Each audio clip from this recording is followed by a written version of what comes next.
हामीले जब स्वर्गदूतको बारेमा अनि लुसिफरको बारेमा हामी हेर्दैथ्यौँ, अध्ययन गर्दैथ्यौँ, त्यहाँ हामीले परमेश्वरले लुसिफरलाई कहिले सृष्टि गर्नुभयो भनिकन सिकिसकेका छौँ।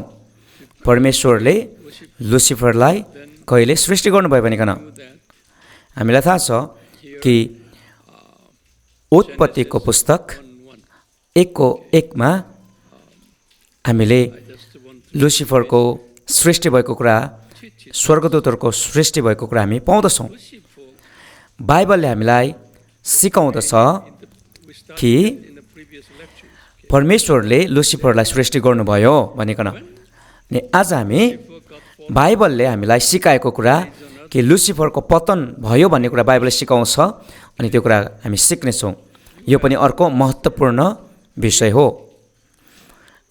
पास्टर भएको हैसियतले, सिकाउने शिक्षक भएको हैसियतले यो शिक्षा हामीले जान्नु र सिकाउनु, सम्भव भएसम्म सिकाउनु आवश्यक छ। यदि हामीले यो कुरा जान्दैनौँ, बुझ्दैनौँ भने सिकाउने गाह्रो कुरा हो। बाइबलले बताउँदछ कि लुसिफरको पतन भयो भनिकन। जब लुसिफरको पतनको कुरा आउँछ, हामीले यो दुईवटा पुस्तकहरू, यशायाको पुस्तक र एजिकेलको पुस्तकलाई सम्झिनु आवश्यक छ। यो दुईवटा बाइबलको वचनखण्ड लुसिफरको पतनको बारेमा हामीले सम्झिनु एकदमै महत्त्वपूर्ण छ। यशाया 14 अध्याय र एजिकेल 28 अध्याय एकदमै हाम्रो लागि महत्त्वपूर्ण र आवश्यक खण्डहरू हो। जब हामी लुसिफरको घटनालाई हामी सिकाउन लागेका हुन्छौँ अथवा सिक्न लागेका हुन्छौँ, जहिले पनि यशाया 14 र एजिकेल 28 लाई सम्झिनु आवश्यक छ। यसलाई नबिर्सनुहोस्। यशायाले पनि त्यो कुरा बताए र एजिकेलले पनि लुसिफरको पतनको बारेमा बताए। पुरानो करारका यी दुईजना अगमवक्ताले लुसिफरको पतन भएको कुरा बताए। जब लुसिफरको पतन भयो, यशाया र एजिकेलको उनको पुस्तकमा लेखिएको वचनअनुसार, त्यसपछि लुसिफरको पतन पछाडि, लुसिफरको पतन भइसकेपछि त्यो पतन भएको लुसिफर चाहिँ अब पतन भएको स्वर्गदूतको गन्तीमा पर्यो। पत्रुसले भन्दछन् लुसिफरलाई, त पतन भएको स्वर्गदूत भनिकन भन्दछन्। दोस्रो पत्रुस 2:4 यो कुरा हामी पाउँदछौँ। यो भाषा र यो शब्द पत्रुसले आफ्नो पुस्तकमा चलाए। पत्रुसले भन्दछन् लुसिफर त पतन भएको स्वर्गदूत भनिकन भन्ने शब्द चलाए। यो शब्द पत्रुसले चलाएका छन्।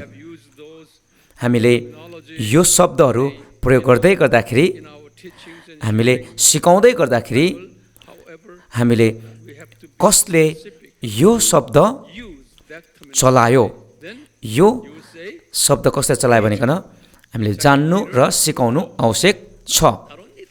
त्यति मात्र होइन, लुसिफरको पतन पछाडि लुसिफर चाहिँ आफ्नो बसोबास छोड्ने स्वर्गदूतको गन्तीमा पर्यो, अथवा उसलाई चाहिँ निकालिएको स्वर्गदूतमा, फालिएको, फ्याँकिएको स्वर्गदूतको गन्तीमा त्यो पर्यो। उसले आफ्नो अति नै पवित्र अनि अति नै गरिमामय र अति नै वैभवले भरिएको आफ्नो स्थानलाई, आफ्नो वासस्थानलाई छोड्नु पर्यो। उसको बस्ने ठाउँ महापवित्र स्थानमा परमेश्वरको सिंहासनलाई ढाकेर बस्दथ्यो। तर पनि जसै उसको पतन भयो, त्यो ठाउँबाट त्यो चाहिँ निकालियो, त्यसलाई फ्याँकियो अनि त्यसपछि एउटा त्यस्तो स्वर्गदूतको त्यो गन्तीमा पर्यो जसले आफ्नो वासस्थानलाई छोड्यो भन्ने गन्तीमा पर्यो। अनि यहुदाको पुस्तकमा हामी यो कुरा पाउँछौँ। यहोदाले यो शब्द चलाएका छन्। यहोदाको पुस्तक एउटै अध्याय मात्रै छ, यसकारणले गर्दाखेरि हामी त्यहाँनिर अध्याय नलेखिकन पद मात्र लेख्छौँ। यहोदाको 6 पदमा, यहोदाको पुस्तक 6 अध्यायमा त्यहाँनिर हामी पाउँदछौँ, त स्वर्गदूत जसले आफ्नो बसोबासबाट खसालिस भनिकन यहाँनिर चलाएको हामी पाउँदछौँ। आधिकारिक रूपमा, यसकारण आधिकारिक रूपमा पुरानो करार र नयाँ करारलाई हेर्दै गर्दाखेरि त्यो पतन भएको लुसिफर शैतान भयो, उसलाई नयाँ नाउँ शैतान दियो। अनि त्यही पतन भएको लुसिफरलाई द डेभल पनि भनियो र त्यो दियाबलसको नाउँमा पनि चिनियो। शैतान भन्नु दियाबलस हो, शैतान भन्नु द डेभल हो, एउटै हो, तर पनि कामको आधारमा र अस्तित्वको आधारमा यो नाउँ फरक हो। अब हामी यहाँ हेर्नेछौँ अझै, यहाँनिर बुझ्नुपर्ने कुरा चाहिँ यो हो कि बाइबलले स्पष्टसँग लुसिफरको कहिले पतन भयो भनिकन बताउँदैन। बाइबलले हामीलाई स्पष्ट रूपमा लुसिफरको पतन कहिले भयो भनिकन बताउँदैन हामीलाई। तर पनि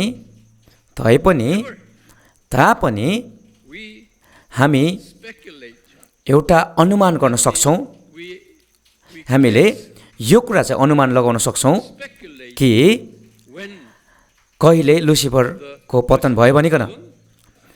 त्यो कुरा हेर्ने हो भने हामी यो कुरा अनुमान लगाउँछौँ कि उत्पत्ति 1:1 नै लुसिफरको पतनको समय हो भनिकन हामी अनुमान लगाउन सक्छौँ। यो चाहिँ महत्त्वपूर्ण कुरा छ यहाँनिर। उत्पत्ति 1:1 मा हामी हेर्ने हो भने त्यहाँनिर के घटना घट्यो भनिकन हामीले बुझ्न आवश्यक छ।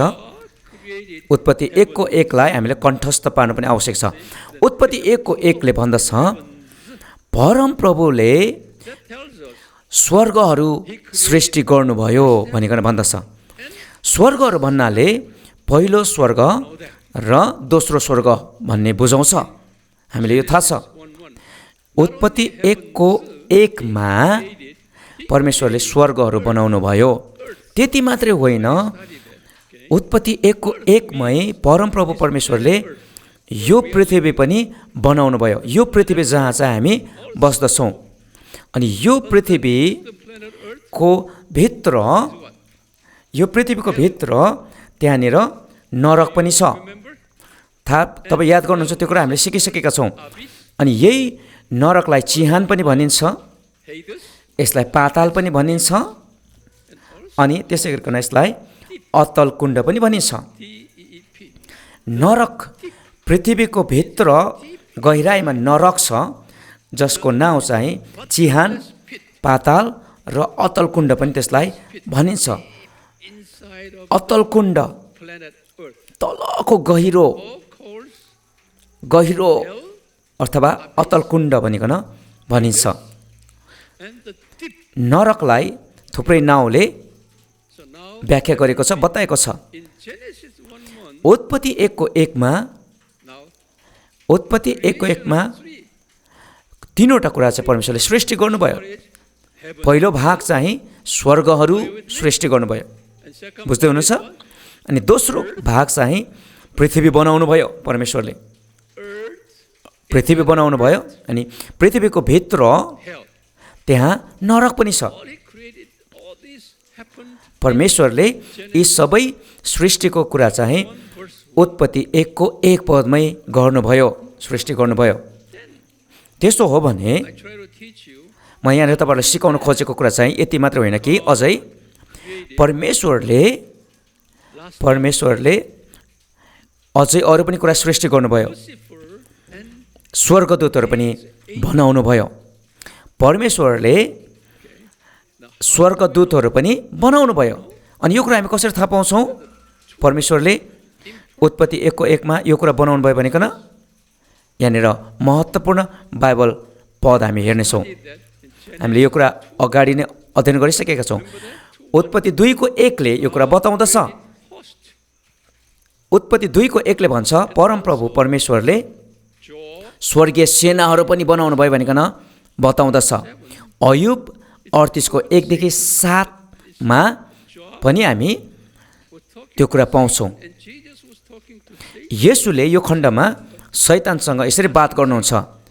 येशूले शैतानलाई सोध्नुहुन्छ, शैतान त कहाँ थिस् जब मैले यो पृथ्वीको जग बनाउँदै थिएँ, बसाल्दै थिएँ, त कहाँ थिस् भनिकन प्रभुले सोध्नुभयो। यो प्रश्नले स्वर्गदूतको सृष्टिको कुरालाई महत्त्व राख्दछ। जब परमेश्वरले यो पृथ्वीको जग बनाउँदै हुनुहुन्थ्यो, येशूले अगाडि नै त्यो शैतान बनिसकेको थियो भन्ने कुरा हामीलाई देखाउँदछ। यो दुईवटा बाइबलको खण्डले लुसिफर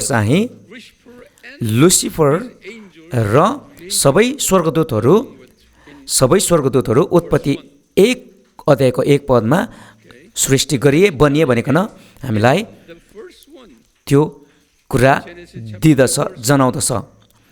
उत्पत्ति 1:1 परमेश्वरले स्वर्गहरू बनाउनु भयो, परमेश्वरले पृथ्वी बनाउनु भयो, पृथ्वीमा चाहिँ त्यहाँ नरक पनि छ। त्यसै गरिकन त्यही 1:1 स्वर्गदूतहरू पनि बनाउनु भयो परमेश्वरले। हामीले हेर्ने कुरा यो तीनवटा महत्त्वपूर्ण कुरा परमेश्वरले उत्पत्ति 1:1 बनाउनु भयो। त्यसपछि राम्रोसँग मलाई सुन्नुहोस्, एकदमै ध्यान दिएर सुन्नुहोस्।